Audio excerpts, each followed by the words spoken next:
gearing up for what's being described as the most important election since independence from Britain almost 50 years ago.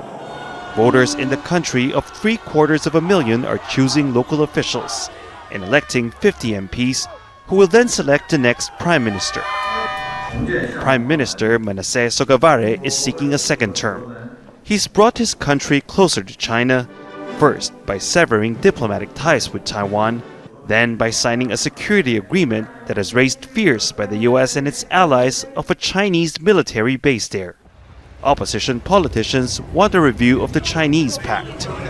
That is something that is very concerning, like the influence of the CCP in this country. Like people are not really making decisions that comes from their own, the way they think about things. They've been influenced by money, goods and things. So that is something that we don't want to see in this country. On strengthening relationship with China through Sogavare argues deeper ties with Beijing brings much needed development.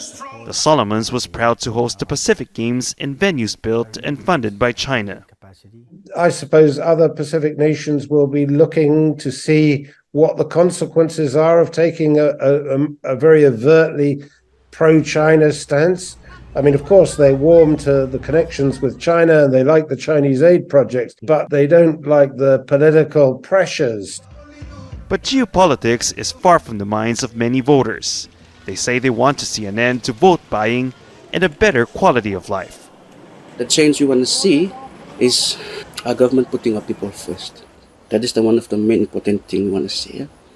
People first in everything that they do. In education, in health, as well as employment.